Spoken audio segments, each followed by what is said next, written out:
4 weeks into the Golding Hour here on YouTube, Instagram, Spotify, everything. We got the head coach, Joe Golding. We are just a couple weeks away from the start of the season now, and it's a big week for us, Coach. We're going to Chihuahua. How about that? Friday. How about that? Saturday. How did you come up with this idea, first of all? Yeah, so our president, Dr. Wilson, and our athletic director, Jim Center, have been making a big push with us as a university and definitely as an athletic department to get in Mexico involved, right, and to do more things over there and to bring our programs. And so, we went over there last year to watch the Mexican national team play. And whereas our softball team's gone over there, our football team's gone over there, then we went back last week to have that practice. That was unbelievable, awesome, man. Yeah. Really, really awesome, man. It was great to be there with those, especially the clinic. That's what I love with those kids, right? The hour we got to spend with those kids and teach them and work on some basketball skills, but an incredible crowd and incredible energy. And so they kind of set up for this. And so it was a phone call by Eddie Nahara. Eddie Nahara reached out to Earl Boykins. I don't know if they ever played together in the NBA. They did. They? Nuggets. It had to be the Nuggets. They were on the Nuggets together. Had to be the Nuggets. I think that's the only reson you took this job here was to get closer to Earl. So yeah, smart thinking, Colin. Gotcha. Everybody. So Eddie reached out to Earl and asked if we'd had any interest. And so I was like, wow, that sounds like a really cool idea. Let's explore it some more. And so just continue conversations with Eddie and then Austin Cox got involved, who's our ops guy. And then obviously a lot of people got involved, right? Once we gave the go-ahead to do it, which I thought was great. UTEP basketball has never played in Chihuahua, especially an official game. I don't think we've ever even played an official game in Mexico before. This will be a first. So anytime you can be a first to do something, that's really cool. It's unique. And so excited for the opportunity for our guys and really grateful for the NCAA, because we got denied on it first because they don't let you travel outside the country to play exhibition games. But the more they did their research on this, where it wasn't a recruiting deal, we're not trying to make money on it. This was us trying to go to Chihuahua and do something for UTEP over there. They granted us the permission to do it. So it's going to be an incredible night. I'm excited. I know they have a lot of cool things planned for us to do. Yeah, Pedro. We forgot Pedro, and actually we didn't forget Pedro. He's already there, right? He's our ambassador. He took off, there, right? Yeah, he took off. He went with the equipment, right? Yeah, he's scoping it out because we are going to try to get Eddie Nahara on podcast down there. Absolutely, so he's scoping out everything right now, man. He's getting ready to go, and we didn't have enough room on the plane. Yeah, only 30-seat plane going down there. Pedro's a little large. Yeah. He'd have taken up 2 seats, so we couldn't have Pedro taking up 2 seats. So he's in the equipment van, man. He's headed up today. Yeah, I guess we've done some research on this, and it's UTEP, I guess, played a couple exhibition games against the University of Chihuahua back in the 70s and 80s. But here, right? I think they were here maybe in Juarez. This is the first time that they've traveled down there. So, I mean, really kind of a first of its kind, and I've been trying to pitch it to like media around the country to get us some publicity, Coach, because I think it's that cool, and it's just something nobody's ever even heard of happening before, really. Yeah, no, again, anytime you can be the first and it's unique, it's different. That's why I told our guys, no one else has done this before. You're doing something that no one else has done. Those are fun. It's kind of like we made the NCAA tournament at Abilene Christian for the first time, right? Nobody had ever done it before. So, those times are really cool. So it's going to be great for our team. I have no idea what team we're playing in. We don't have a scout report. I was going to ask you, level of play, what do you expect? I have no idea. I really don't. I have no idea. But I know this. I know those kids will be excited to play against UTEP. I would expect their best effort. But that's about all I know. We're going to have to be ready to play. I think they're expecting a tremendous crowd. I think their arena there seats like 10,000. And I know that they've been selling tickets. I wouldn't be surprised if it's not sold out, right? By the time we tip off Saturday night. So that's good too, right? I've tried to, go back to road trip Fridays that we did this summer. Yeah. And obviously going over to Juarez and now going to Chihuahua and playing in a hostile crowd. And then here in a couple of weeks going to New Mexico and playing in one of the best venues in college basketball. Again, we're putting our team in some hostile environments here early in the season that will hopefully prepare us as we move into the season. Sometimes these exhibition games and you get 2 per year. It's either 2 exhibition games, 2 secret scrimmages, an exhibition game, and a scrimmage. But every time you play one of these in the lead up to the season, I mean, what are you trying to get out of them? Yeah, that's a great question, Colin. So some years are different than others, right? Depending on your team and the makeup of your team and how many guys you have back and how many new guys you have. but there was a reason they were close scrimmages for a while for a reason, right? Because you want to give, you want to play a lot of kids. You want to give kids an opportunity, players an opportunity to play and see what they can do, right? In game action.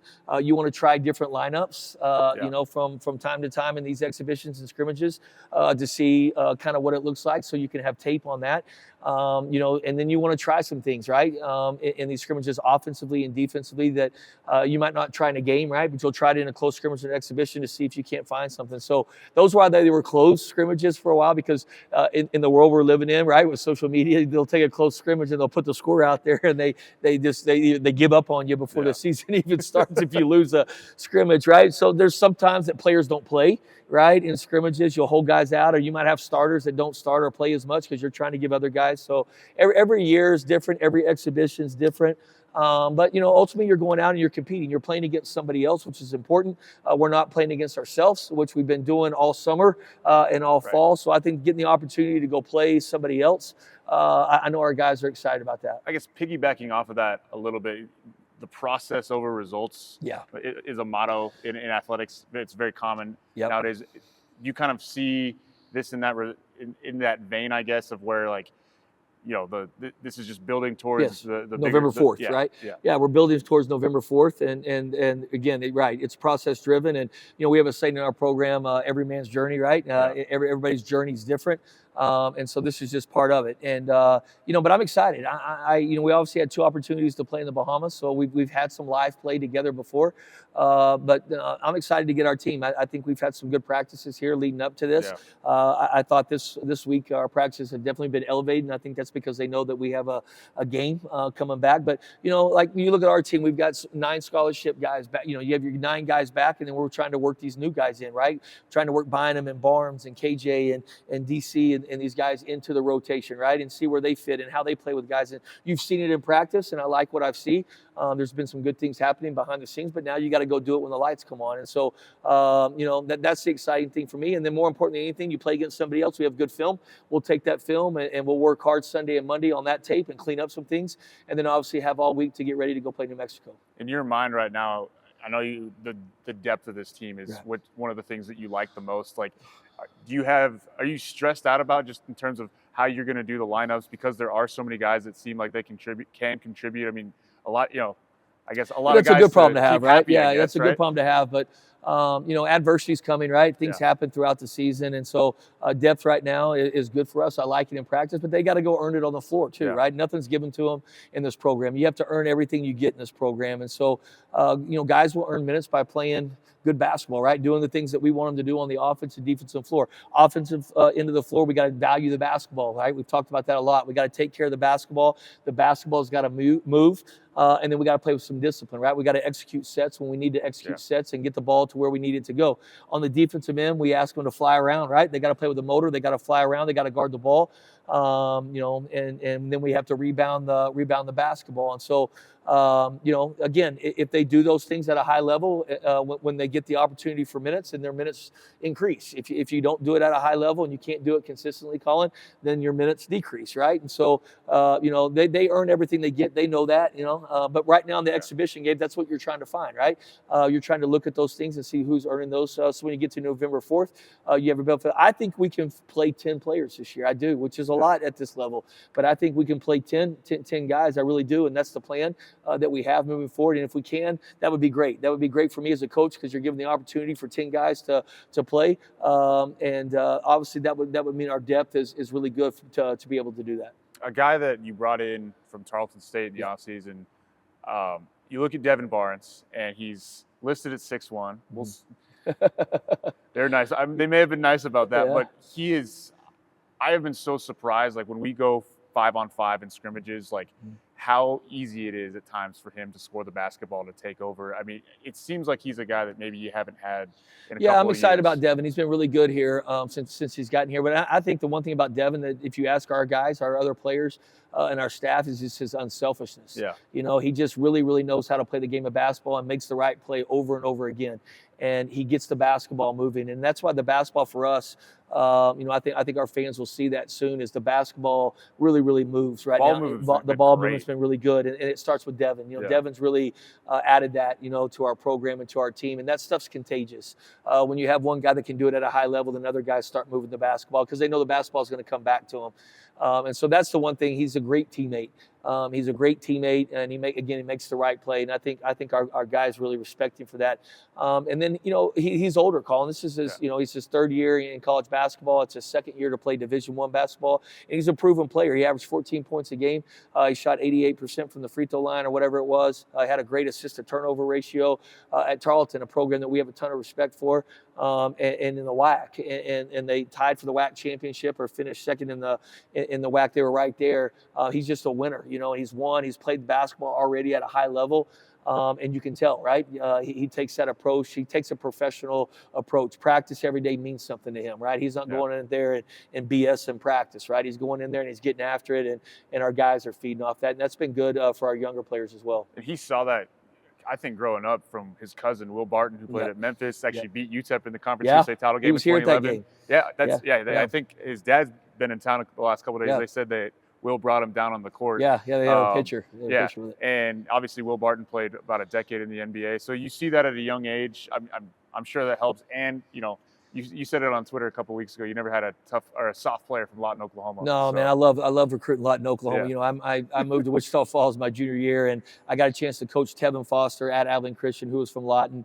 His brother Craig Foster was a heck of a player that played at Cameron University. Might have been Player of the Year, definitely a first-team All-League player at Cameron. So, I love recruiting Lawton. And then his dad's military, right? Yeah. His dad's just got a toughness about him, and obviously his dad's has served in our military for many years. So, there's a lot of good things to like about Devon Barnes. The most important thing, he's a good person, man. And he's got a smile on his face. He's an energy giver, and he's got has the military and the toughness about him too. But I think our fans are going to really enjoy watching him play. A couple more things before we get to our guest on this week's pod. Brandon Wolfram, obviously one of the best players in UTEP history. But after we recorded last week, a couple of things. Conference USA preseason poll came out, and Otis Frasier, I think, named to all Conference USA preseason. He's one of the most steady players I think that you've had. You're going to get, basically what you're getting from Otis. I'm really proud of Otis, man. I'm proud of all the guys that play for us, man, whether it be at Abilene Christian or here. But I'm really proud of. He came from George Mason, where he didn't have a role. He couldn't define himself. He couldn't get on the floor a whole lot, and then came here, and he wasn't a great defensive player when we first got him. And there were some tough days behind the scenes with Otis, right, trying to get him there. But he really started to blossom last season on that end of the floor, and became what I think is one of the best defenders in college basketball, and definitely one of the best defenders in Conference USA. And we need him to be good, right? I'm on him right now really hard in practice because he can't just turn it on November 4th, right? He's got to turn it on right now on October the 17th. It raises our other guys, right? When you have an elite defender like Otis, but it's an honor for him to be respected by the other coaches. I can't vote on that, right? The other coaches vote on that, and for the other coaches to think that highly of him and how he dictates the game on that side of the floor. And then offensively, where Otis is really special, you don't have to run a lot of stuff for Otis, man. We have some things that we run for him offensively, and there might be some more things this year, right? He's improving his game offensively that we run for him, but he just has an active score. He's the best, maybe the best cutter, off-ball cutter that I've ever coached.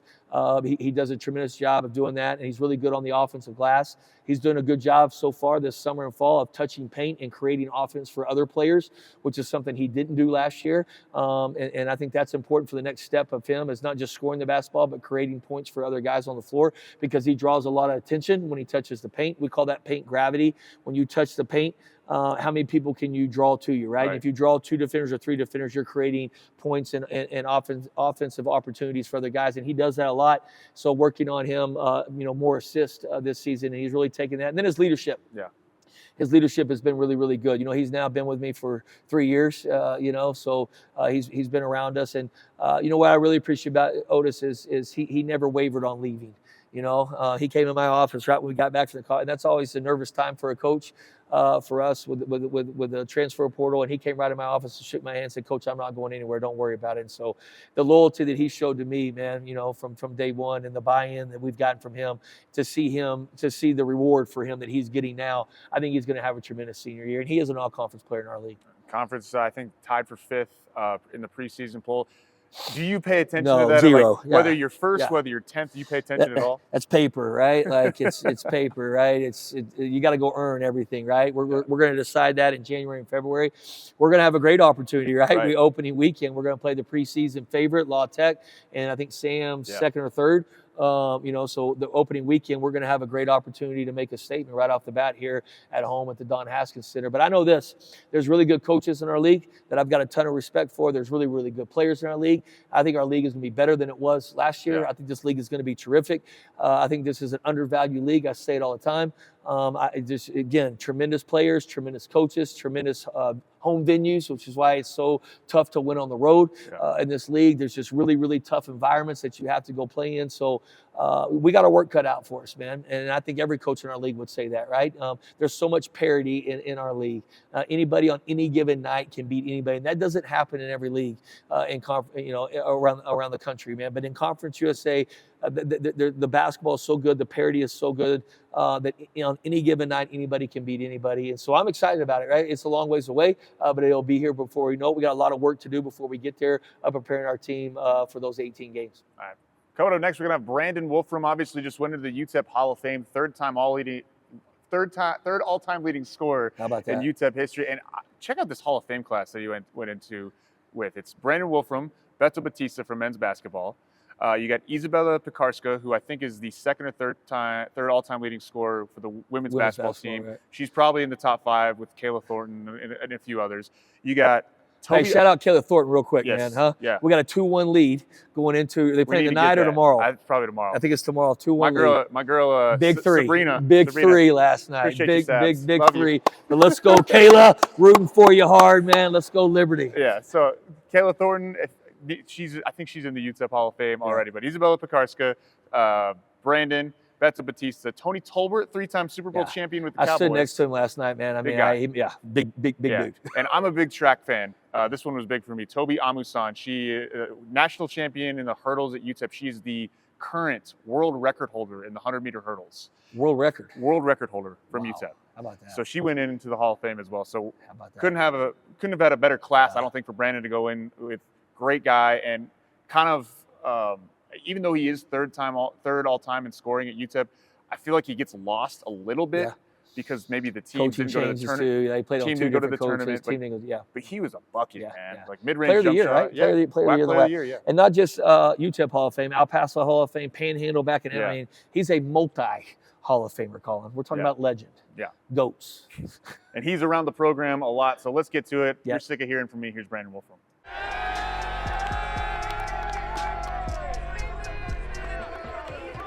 All right, fired up to have you on the podcast, Brandon.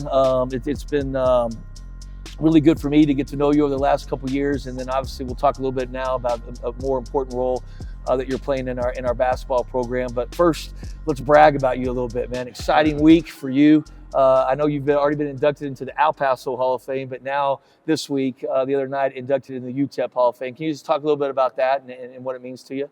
Yeah. On Tuesday we did the induction into the Hall of Fame here at UTEP, and then yesterday they recognized us at the football game. And it's just a tremendous honor. This is something relatively new for UTEP. It's been 20 or so years that they've been doing it, but just to see the list, all these great teams, great players, great coaches that have come through here, and the history. We like to focus on basketball, but there's all these other sports that have, especially track and field and stuff, and there's so many great athletes that have come through here. So it's an honor to be recognized among them. Anytime you're inducted into a Hall of Fame, Brandon, it's an honor. When you're inducted in 2, you're a stud. And you're a stud. Appreciate that. Big time. I heard a story. Did a little research last night on you. Fact or fiction here, but I heard. Maybe between your junior and senior year, I don't know the time frame exactly, but you had some knee problems going in high school. Coach really didn't get the chance to even watch you play a little bit in high school, and then recruited you here. And I think I was the least likely recruit in the history of Division I basketball. So I played I grew up in Amarillo High. Okay. Go Sandies, man. So So I played my freshman year. Yep. And so at the start of my sophomore year. It was multiple things. It was my knees. I had surgery on both knees. I was just immature, burned out, a lot of things. So I had surgery on both knees. I didn't want to come back at that time. Even going into my junior year, I mean, I was recovering. It wasn't like major surgery. They were scoping him out, but it was definitely something that bothered me consistently. And the just immaturity and a bunch of things at that time. And so I didn't come back play my junior year either. So at the end of that year, Coach Ralph Brers, who's in Houston now, and so he talked to me and he gave me 1 week. He's like, "You want to play? This is the time to do it." Season was over, so they're about to start spring off season, you know, towards the end of my junior year. So I waited. I was like, man, I don't want to practice all week. So I waited till like Friday afternoon.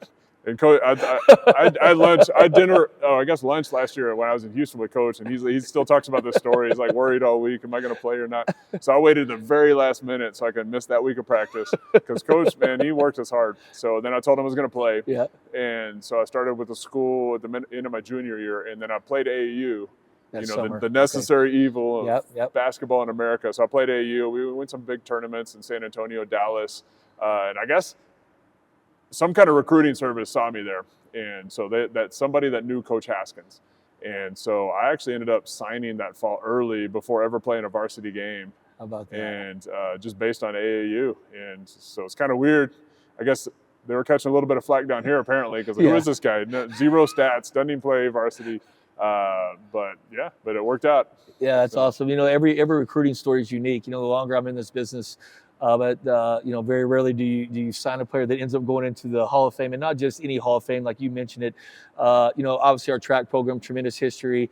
Football, volleyball is doing great. There's obviously tremendous Hall of Fame, but when you talk about basketball Hall of Fame here and all the great players that played for Coach Haskins, from the pros, what a tremendous honor, to get in there, but to not even play a game and sign here to UTEP and then go on to be in the Hall of Fame, that's pretty unique.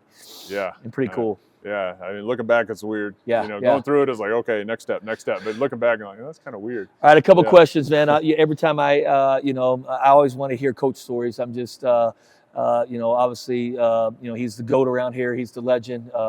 He's got buildings named after him, schools, streets. I found out you have a street named after you. That is correct, right? Yes. How about that, man? 2 Hall of Fames and a street named after you.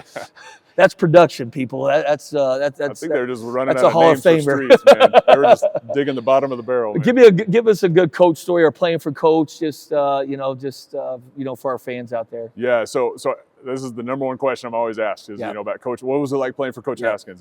So I was at the very end of his career. He coached 38 years, and I got his last 2 years. And so the first thing I gotta say is, man, he was not as crazy as he was when he was younger. Because I got him at the end. His health was declining. You could tell he's ready to retire, but it was still an honor to, when I first got down here, he was getting into the Hall of Fame. So they had all these big events.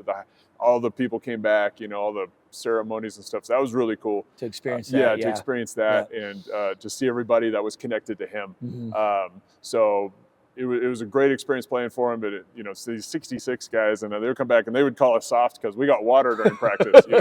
Like, you get water, we never got water. And he would always say about that time I played for him, I don't have a track team, I have a basketball team. So he wouldn't kill us like apparently he used to do. Back in the day. Back in the day, it was a lot different. So, but the funniest story about Haskins, we were playing in New Mexico, and at that time, I guess they hold about 15,000 now because they redid the pit. Right. But that time it held 18 plus. And they were always ranked. This is Dave Bliss was coach. Kenny Thomas was there. They were always ranked, top 15 at that point in time. And so we go down there my sophomore year. We were actually 8-3 in conference at this point. And then we had to go to New Mexico, to Utah, to BYU. And BYU wasn't good at that time, but New Mexico and Utah both top 15, and we just got smashed. So we ended up 8-6. But at that point in time, we still had a chance to finish top 2 or 3 in conference. And so we go down there. It was sold out, like 18,000 something plus. And if you've ever been in the pit, it's super, super, super loud, because down the hole. So we're probably closer than me and you are right now in the timeout. And I can't hear anything Coach is saying. So I started looking over there, and all the cheerleaders are over there, like, doing their thing so I'm sitting there the whole time out looking at the cheerleaders, and then the end of the timeout I get up and I'm looking, and Coach Haskins is staring right at me, and he gets about this far from me. He's like, "What did I just say to you?" And I had no idea, no clue. So I just ran onto the court. It acted like you did. Acted like, I was like, I have nothing to say, coach. I just got to go. So, yeah, he got really upset at me. We'll have to share that story with Yeah. the fellows because obviously we're going to the Pit here in a couple of weeks. But what a great venue to play in. They have great fans there as well. Oh, yeah. And great tradition. And Yeah. it's a great place to play basketball. I'm excited for our team to have the opportunity to play, in that exhibition game. Let's turn the page a little bit. Obviously, you've become real involved this summer. And obviously this fall with our team in FCA, and I know the fellas, our team is really enjoying the time that they're spending with you on Mondays, and how important that is in our lives and in our team, and just for so many reasons, but not just the obvious. But kind of talk about playing here, and I think you stayed here in El Paso, right? You never left? The only time I left was when I was playing overseas. Okay, overseas. Yeah. And so when you came back, and just kind of how you got into FCA and what FCA has kind of done for your life and what your mission is to do here in El Paso with FCA. Yeah, so when I was playing here, sometimes you get real isolated as an athlete. You think, everybody knows who you are and all this other stuff, but that actually can isolate you. Right. Because you're just like, oh, you're signing an autograph, or hey, I know, yeah, good game. People know you. But you don't really know them. Yeah, and you don't know them, and they don't really know you. Yeah, and it's hard to connect. And we didn't have FCA when I was here. So I was real connected to First Baptist Church and then the Baptist Student Ministry down the street next to the Whataburger down here. But still, it didn't have like a lot of athlete connection. We didn't talk back then about like mental side of sports, or even on the spiritual side, how do you integrate like your commitment to God to sports? Yeah, we didn't talk about that at all. You know, back then it was just like, suck it up, toughen up, run a little more, that'll take care of everything, just more sprints. And so I actually got an FC after I finished college here for about 3 years. And then I went back overseas and played ball. So it was kind of mix and match. And but I came back to FCA last year, and just the opportunity to because there's so much more emphasized these days. And I see it with y'all, with football, a lot of different sports, developing the person. So it's not just what can you do on the court, but who you are as a person. What's your character? What are you going to be like when you step off the court? Are you going to be a good father? Are you going to be a good husband? Are you going to be a good man? A good community member, or is the totality of your life just throwing a ball at a hoop?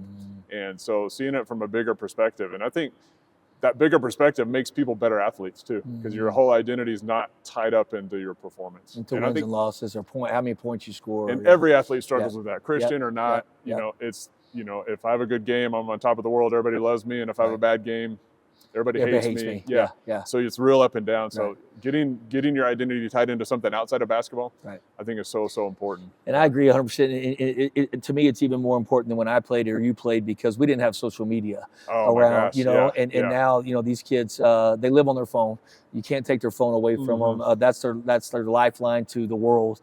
And whether through it's TikTok, whether through it's Instagram, whether it's through Twitter or whatever else they have out there, and it's such it's a wild world out there on that, and they see so many things, to your point, so many good things about them, and then so many things sometimes that aren't so good about them, that it's tough to handle, when you're 18, 19, 20 years old. And so having an outlet, having a relationship with a former player that's given them an outlet to communicate, to talk, and not just about basketball, right? But sometimes just about life. I think it's been a blessing for our team, but I think it's a great mission that you're doing, obviously not just for our team, but for the community. Yeah, I mean, I think I just appreciate the opportunity to get in as well, because connected to the program, but not really, what I'm saying? So there's a little bit of distance, because, you're not, some things, it's kind of like with your family. Sometimes you need someone outside your family, because you're not going to tell them everything. Absolutely. But and just to help them in that. And you're right. It never, I can't even imagine what it'd be like with a phone, and it never stops. It's just 24/7. Yeah. I mean, back in the day, we go play, I remember, New Mexico State, the fans were right there. They'd memorize stuff about you and get on you, but you go home and it's over. Yeah, it's done. It's over. You saw a couple poster boards or whatever. And here they can reach you 24/7. Right. And, so when you live your life online and your identity's tied into that, man, it's just a different world. Yeah, they wake up, they lose a game, even our players, they wake up and there's direct messages from people just with really awful things, to say about them. And it's just hard to, that's another conversation, but I appreciate that. And your job now is running FCA for the, obviously El Paso, but some other communities as well, right? Yeah, so mainly El Paso, but also unofficially we do Las Cruces as well, and then all the little southern New Mexico towns. And then El Paso, and then down to Big Bend. So like all these little towns from Van Horn down to Alpine and Marfa and Terlingua, so all these little towns in there. When you go to Terlingua, I want to go with you. Yeah. I haven't been, but I've done a lot of research about that area. It's kind of the end of the world, end of Texas. But have you been there? First time I actually been all the way to Terlingua. I've been to Alpine Marfa Fort Davis a lot because we have a lot of FCA there. McDonald's Observatory. Have you been there in Fort Davis? What about the lights? What is Marfa it? Marfa Lights. I've never seen them. You've never seen the lights? I know some people have, but I haven't seen them. My wife and I we went to we did the Alpine Marfa deal a couple years ago. Went out to see the Marfa Lights, and they never came. We couldn't see it, but some guy showed me a video recently. Some people swear by it. Yeah, I don't know. But so this year we went to Big Bend and we came around through Terlingua. Okay. And then we stayed in this. So Terlingua was super dark because there's nothing around there. So we stayed in this little. They have all these little like Airbnb type places they built up around there, and it's really cool. And then we drove from there up the prettiest drive in Texas up to Presidio through next to the Rio Grande and all these big canyons and stuff. It's really cool. Yeah, God's country, man. It's pretty out there. God's country's up north, Amarillo, man. So Panhandle, baby. Shout out to Coach Pillin, the head coach there right now. Coach Pillin and I had some battles. He played at West Texas A&M when I was at ACU, and he's doing a great job. They made the state tournament, and they've done really well. So Amarillo High's always had really good basketball. Yeah, they have. All right, real quick, off the cup for our fans, we just want to talk a few things. Favorite restaurant here in town? If you had to go you got to go with the fam. Where are we going? Oh man, we've always gone to Avula's just from a long time. It's a good spot, especially when enchiladas. I love their enchiladas. Good lunch special spot. Yeah, you got to get there earlier. The parking lot gets packed. It's hard to find a parking spot. So from the first days, we went there every Friday night. And when Andy was there, and now Moose and all these guys. Yeah, so we just got a good connection there. So we love it there. Yeah. Yeah, there's so many good restaurants around. It kind of depends on what you want. You know? So I keep teasing with Colin, man. I keep gaining weight. I go up and down with my weight depending on the year. During the season, I don't eat, but off season, there's really good food out here. It get you in trouble. All right, podcast or not podcast? Excuse me, music. What kind of music? I'm not a big music guy. Okay. I listen to.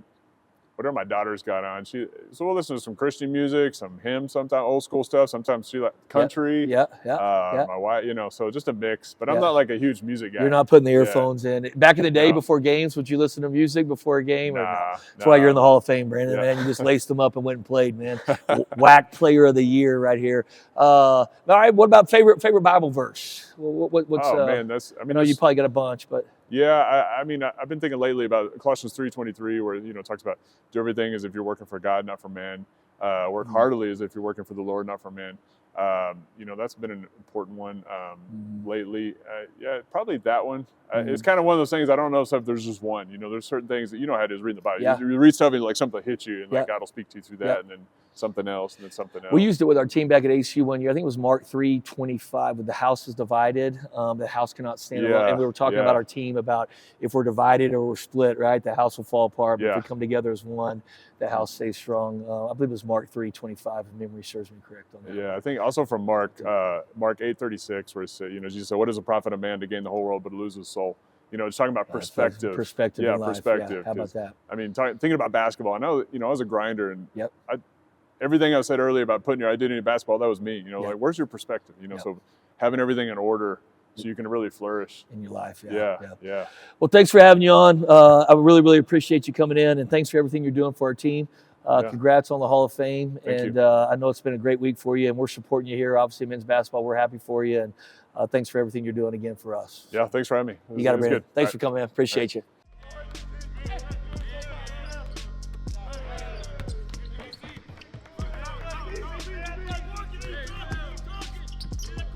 Final segment on the Golding Hour, and appreciate Brandon Wolfram for that. That was fantastic. Coach, before we get to the week schedule ahead, what's your song of the week? Oh, here we go. Ryan Bingham, South Side of Heaven. That's a good one. Check into that one. You heard that one? I've heard it. Yeah, you heard it. Check into that one. Ryan Bingham, South Side of Heaven. Been blasting it all week, man. It's good one. Got you. Give me Pneuma by Tool. Haven't heard that one. It's like a 13-minute song. I listened to it on the way to my rec basketball games. Dropped 40 this week, folks. So appreciate Tool for that. I'll get into it, and I'll see if Baylor Heb's seen that, man. That might be a good song for Baylor. Yeah. I hit 6 threes. We need Baylor to knock down some threes this year. You hit 6 threes? Yeah. Good defense. That's part of the weakness there, Coach. Especially Never at age been good 33. defense in the rec league, man. It's just mostly a 2-3 zone. All right, on tap this week. Still got to make the shot. Yeah, exactly. Which it's tough for me sometimes. All right, let's get to Hey, that. can we talk about our football team, man? Yeah, Big win I got it. yesterday, man. Big win over FIU on Oh Wednesday man, night. what a win, man! Our basketball team was there. Our basketball team got introduced right before halftime. Really cool for them to do that for us, and then the Hall of Fame gets introduced at halftime, and then crazy game, man, back and forth. But you know me, I love turnovers, right? Yeah. And we turned them over. Finally forced a few. Forced like 4 turnovers, and awesome, man. Jackson, the running back, man, had over 120, 30 something yards, and so. Shout out to them, man. And you know, people don't understand this sometimes real quick, Colin, in athletics, man. But for them to have, you can tell their culture, man. You know, like just to be 0-6, man. The energy they had on the sidelines, the work ethic, their practices, what they deserved that last night. They earned that sucker last night, man. And so shout out to Scotty for his first win here at UTEP, man. Congratulations to the football team. They are at La Tech next Tuesday, so a short week. Getting ready for that during this weekday CUSA. Hey, I went to college with the offensive coordinator at La Tech, Nathan Young. Yeah. Oh. Well, just got promoted to offensive coordinator like 2 weeks ago. Yeah, played football, offensive lineman. I think he's a Hall of Famer too. I hang around Hall of Famers. Yeah. Not me. Volleyball at Jacksonville State this week. They're currently 18-2, 8-0 in conference play. Get through this week at Jacksonville State. Obviously, you can't look ahead. You got to win the games. Never look ahead. Next game's the most important game, Colin. But as the former local television sports anchor here, I'm looking ahead to the following weekend, October 25th and 26th versus Western Kentucky here at Memorial Gym. If this holds, if they both hold serve, they sweep this week, they are both going to be 10-0 heading into next weekend. It'll be crazy in Memorial Gym. You know, it'll be. It already is crazy in there, but there'll be standing room only. Those games will be sold out. And shout out to Coach Wallace, man. We talk about it all the time, but just done a tremendous job, man. Our volleyball team, I think they're top 40, top 35 in the country right now. He's just done a tremendous job, and so. Man, I'm excited for them. Obviously this weekend they got to go win some games. It's tough to win on the road. You can't ever look ahead in our business. That's why I'm trying to get you. You work for us now at UTEP, man. You try to get you focused on, like right now it's about Chihuahua, right? I'm locked in. And next week we'll work about New Mexico, but one game at a time. But I know that's where Coach Wallace and his team's attention is. But that will be a lot of fun next weekend. All right, soccer. They are home Saturday night versus Louisiana Tech. Thank goodness, man. Gibbs been on the road, man. Road Warriors, man. They've been on the road a ton, but back here at home on the patch. Hopefully we can get us a big win. Cross country, they are in College Station, Texas this weekend for the Arturo Barrios Invitational. Cross country is something I never did. Never ran? Never ran that far. I didn't like to run that far. I ran track, never cross country. Women's golf, they are playing Northern Arizona Sunday through Tuesday, but in Boulder Creek, Nevada. How about that? But it's a match with Northern Arizona. How about that? Cool. Good luck to the women there. Tennis, they got the ITA Mountain Regional Championships all weekend. Rifle, we talked about last week. They went on the road to Air Force. How we do? I'm not sure. Okay. I think it was a 3-teamer, and I think we got second. Okay. So, and then this week they're actually home to play Air Force and Shriners. So if Air Force got us last week, we're going to get them back. We'll turn around and get them. Yeah, absolutely. Hey, real quick too at the football game, I saw Coach last night and talked about Dylan. Dylan is now like top 80 PGA something like rankings, which is like elite high level. And I told him that you and I have been talking about him. We're huge fans. We want to get him on the podcast. He said, done deal. I think they got one tournament left in the next couple of weeks, but he said they'll figure it out. And so we'll get Coach and we'll get Dylan on the podcast. But man, this dude's about to take over the PGA. Yeah, I think so. Yeah, man. I mean, he's great to see it. Yeah, he's fixing to beat all the Tigers records, man. I mean, this guy's what they say, we coming. He's coming, baby. All right, softball. They got a fall ball this weekend versus University of New Mexico. Both home on Saturday. And Coach, finally, not sports related, DJ Snake at Elmont on Sunday.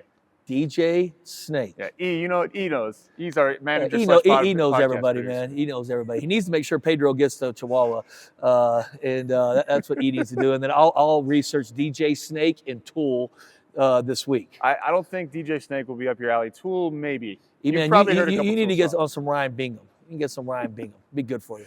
All right. We play 7 p.m. 7:30. 7:30. Saturday night. 7:30. Yep. So we're looking forward to it. You're going to have tons of coverage on all social media channels. Not streaming it, unfortunately. No, but that happens sometimes. Yep. Yep. No streaming, but you'll be down there with us, and we'll have the thing covered well. Yeah. It'll be awesome. Anything else, Coach? No. That's it, man. And looking forward to it. It's a busy week ahead, and looking forward to it. All right. Let's go. go. We'll see you next week on the Golding Hour.